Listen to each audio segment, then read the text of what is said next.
자, 오늘 주식 많이 빠지네요. 뭐 2100, 뭐 2000, 뭐 이렇게 얘기하는데 이럴 때일수록 이런 책이나 보면서 공부하고 앞으로 어떻게 대처해야 될지 한번 고민해 보면 좋겠습니다. 오늘 볼 책은 돈 뜨겁게 사랑하고 차갑게 다루어라. 코스톨라니. 자, 할아버지 이렇게 생긴 할아버지고요. 그 다음에 유럽 분입니다. 이런 책이고 목차는 총 12개 챕터로 구성되어 있습니다.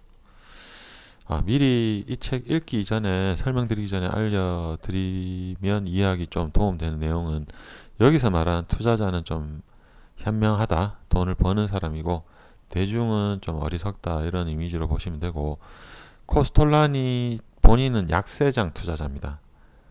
폭락하고 많이 빠질 때 사는 사람이고 이분은 뭐 죽을 때까지 주식을 사기만 하다가 죽었다 할 정도로 잘 안 팔기로 유명하고 이분도 소시적에 잘못 투자해서 파산한 적이 있는 그런 분입니다.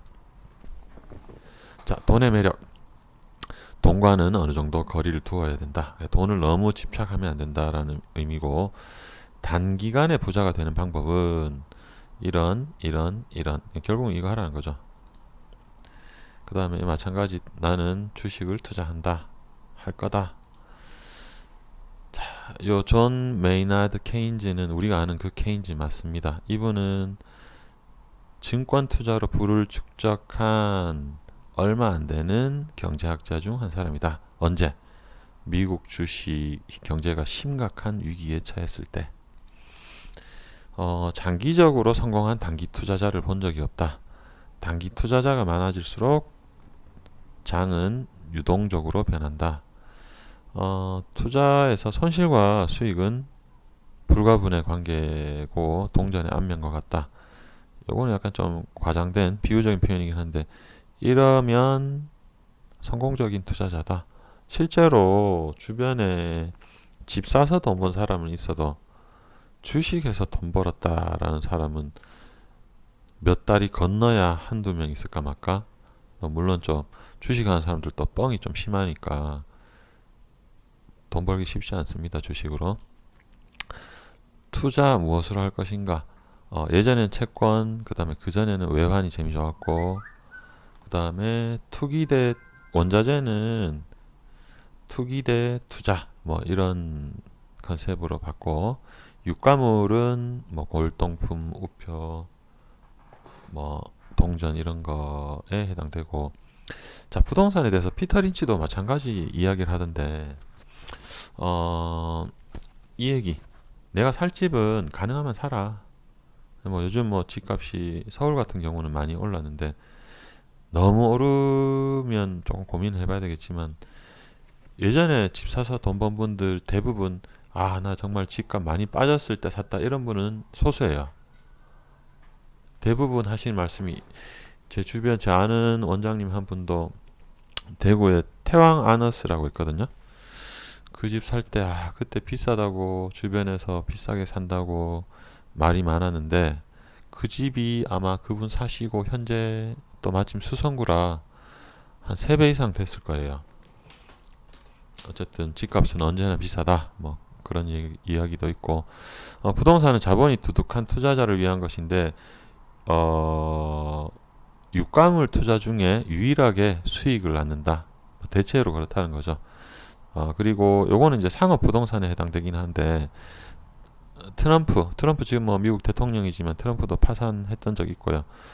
요거는 독일 사람인데 아마 제가 아는 그분이 맞지 싶은데 독일 통일하고 뭐 통일 전후해서 돈 엄청 벌었다가 망한 뭐 그런 사람이고 부의 축적과 파산은 아주 가까이 있다. 이 말 되게 무서운 말인데 실예를 하나 들면은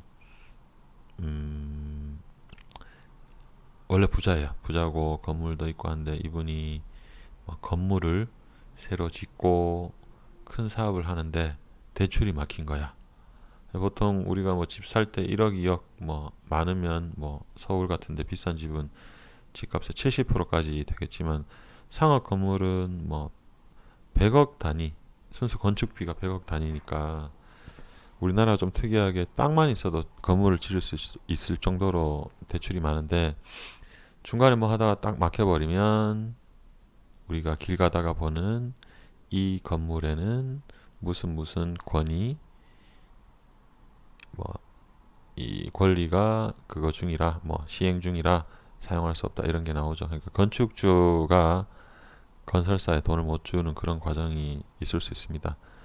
10억, 20억, 30억 잘 부자로 넉넉하게 살다가 이제 100억에서 뭐 1000억 이렇게 가다가 엎어지는 경우 있습니다. 되게 무슨 말이에요? 자, 이분 뭐 결국 이제 투자가 진짜라고, 주식이 진짜 투자이다 이렇게 말을 하고 있고, 지금 초반인데 중반 이후로 아주 재미있고 머리를 꽝 치는 좋은 아이디어를 주는 내용들이 많습니다. 자, 경제와 주식시장은 항상 평행으로만 성장하지는 않는다. 그러나 장기적으로는 같이 간다. 웍더독 하면 개를 산책하는 건데 경제가 주인이고 개가 증권시장이라면, 자, 목줄을 안 한 상태라고 보고 말씀드리면 개하고 산책을 가요. 개가 주인을 뒤에 두고 쩔쩔쩔 지 혼자 먼저 갔다가 뒤를 돌아보죠. 주인이 오고 있는가 안 오고 있는가. 또 간혹은 개가 주인한테 다시 오기도 하고.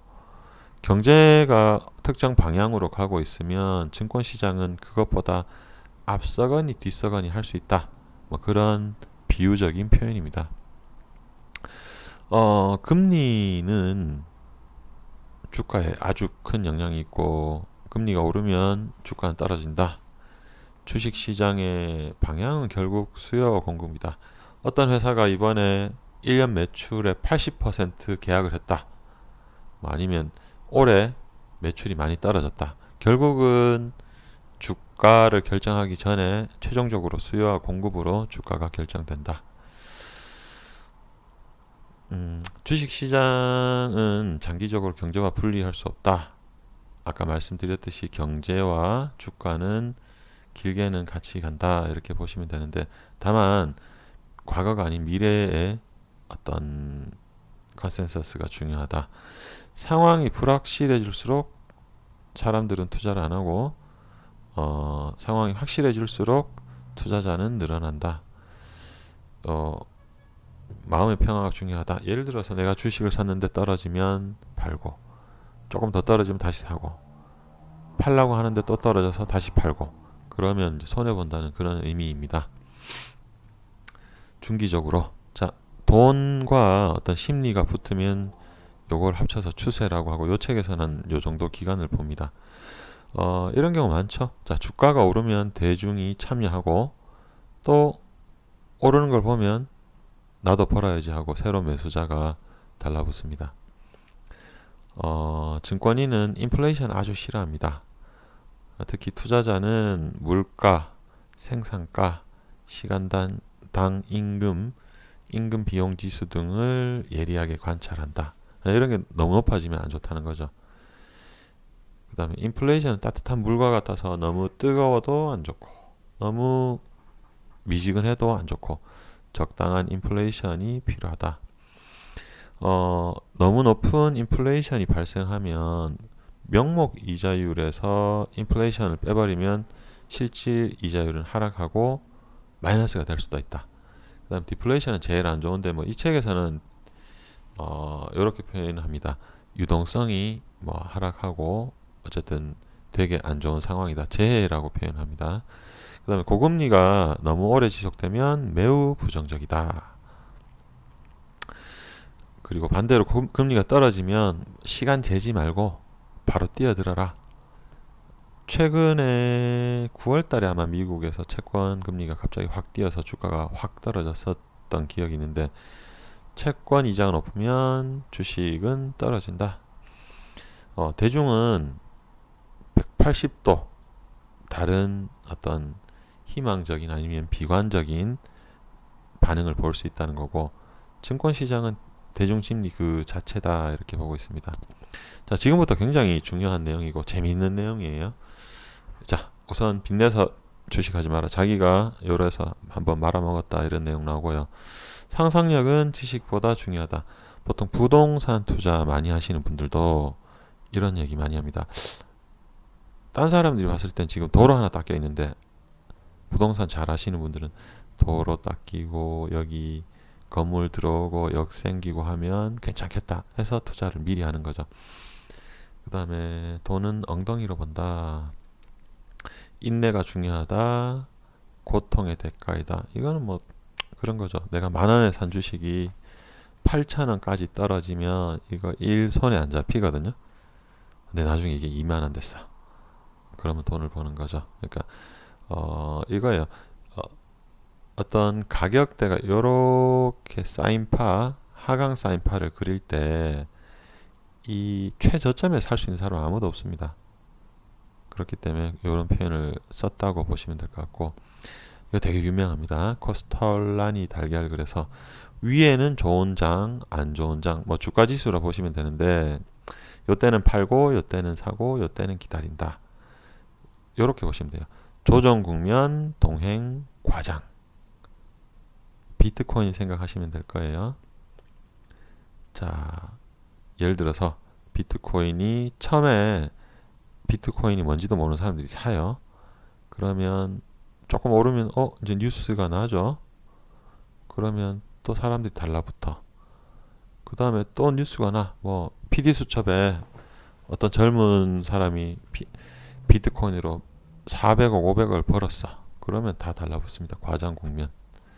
거래는 이렇게 점차 증가하고, 자, 여기 보시면 예를 들어서 삼성전자 주식을 산다.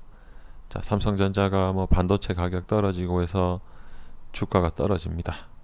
그러면 사람들이 팔고 요때 투자자는 살 거고, 그 다음에 요때는 주식을 가지고 있고 요때는 사람들이 많이 달라붙을 거예요. 그러면 요때 현명한 투자자는 요때 판다. 요 A3이나 B1에서 팔고, A2에서는 주식을 보유하고 있고 B2에서는 현금을 보유하고 있고, 그 다음에 B3에서는 이제 A1하고 요렇게는 사는 구간입니다. 물론 요때 사서 갖고 있으면 좋겠지만 요때 사서 이렇게 결국은 다시 오르니까 큰 상관은 없다 이렇게 보고요. 자, 요거는 뭐 현실적으로 이런 경우 많죠. 무릎이 밑에 있어야 되는데 위에, 아래. 자, 언제나 손해보는 사람들은 비싸게 사고 싸게 판다. 튤립 투기 얘기하면서 무가치한 것을 대상으로 한 비이성적인 게임이다 이렇게 표현했습니다. 그리고 약세장 관련해서는 강세장은 소수가 만들 수 있지만 약세장은 막을 수 없다. 동요하지 마라. 자, 요거는 뭐 집도 마찬가지긴 한데 요거는 밀 시장에서 흔히 쓰는 말이래요. 밀 가격이 떨어질 것 같아서 더 떨어지면 사야지 하고 못 사면 결국 오를 때도 못 산다. 자, 요것도 한번 생각해 볼 내용인데, 오랜 기간 동안 거래량이 적은데 시세가 계속 떨어지면 장이 좋지 않다. 거래량이 많은 가운데 가격이 오른다면 이것은 아주 좋지 않은 징후이다. 이거는 보통 일반적으로 거래량 많으면서 올라야 뭐 턴어라운드 된다 이렇게 표현하는데, 우리가 흔히 보는 HTS의 일봉이 아니라 월봉 기준으로 한번 생각해 보시면 될 것 같아요. 우리나라 코스피 지수인데 월봉입니다.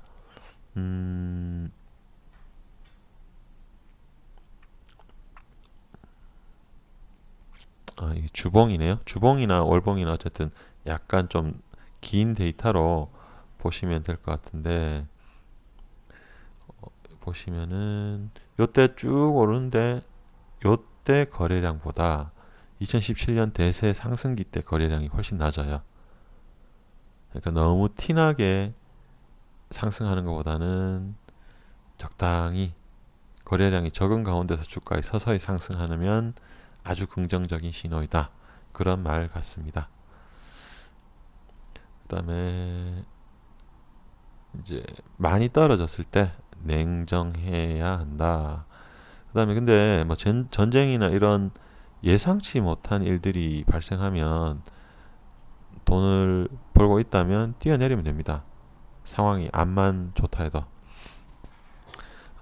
그리고 시장의 낙관주의는 24시간 이내 언제든지 심각한 비관주의로 바뀔 수 있다. 자, 요런 게 사실 또 중요하죠. 워렌 버핏도 뭐 시골에 낡은 아파트에 산다고 하는데 외부 영향을 받지 말라는 거고, 본인은 약세장 투자자다. 근데 초보자라면 강세장 투자자가 초보로 시작할 때는 강세장에 해라. 왜냐하면 사실 뭐 단기로 보면 강세장이 먹을 게 많잖아요. 그죠? 100원 하던 거 200원에 누가 팔고, 그걸 내가 200원에 샀는데 또 300원이 되면 나도 먹고, 300원에 산 사람 또 400원 되면 3명 다 돈 번 거잖아요. 그죠? 그러니까 초보자들은 강세장에 약세장보다 기회가 많다. 자, 페타콤플리라고 해서 어떤 사건이 일어나고 나서 확실한 사실이 되는 겁니다. 그러면 그 사실은 투자에 의미가 없다는 거예요. 자, 우리나라 지금 11월에 금리를 올린다고 예상을 하는데 이때는 떨어집니다. 근데 막상 금리가 올라가면 아마 주가가 단기간 오를 거예요. 보통 회사 실적 발표하면 뭐 괜찮게 나왔는데 뭐 5% 10% 떨어지는 경우 있거든요. 또 이런 예화를 하나 드는데, 아르헨티나 부에노스아이레스 증권거래소에서 어떤 일이 있었냐면, 페론 대통령 사망하고 그 부인이 집권을 했는데 쿠데타 발생했대요. 발생하면서 주식장을 30일간 휴장했는데 이제 지금 다 끝난 거잖아요. 더 이상 뭐 일어날 큰 변동 사실이 없으니까 30일 휴장 끝나자마자 주가 뭐 100배, 200배 종목들이 속출했었다. 자, 공황은 이제 뭐 주식 기준으로 하면 많이 떨어지는 뭐 폭락장의 조금 긴 흐름이라고 보시면 되는데, 여기서 가정부 예시를 듭니다. 가정부가 국그릇을 갖고 가다가 떨어뜨려요. 1차적으로 소리가 나고, 그 다음에 조각이 산상조각 나면서 또 난리가 한 번 더 나고 주인이 와서 혼냅니다. 예전에 어떤 방송 들으니까 증권 전문가 분이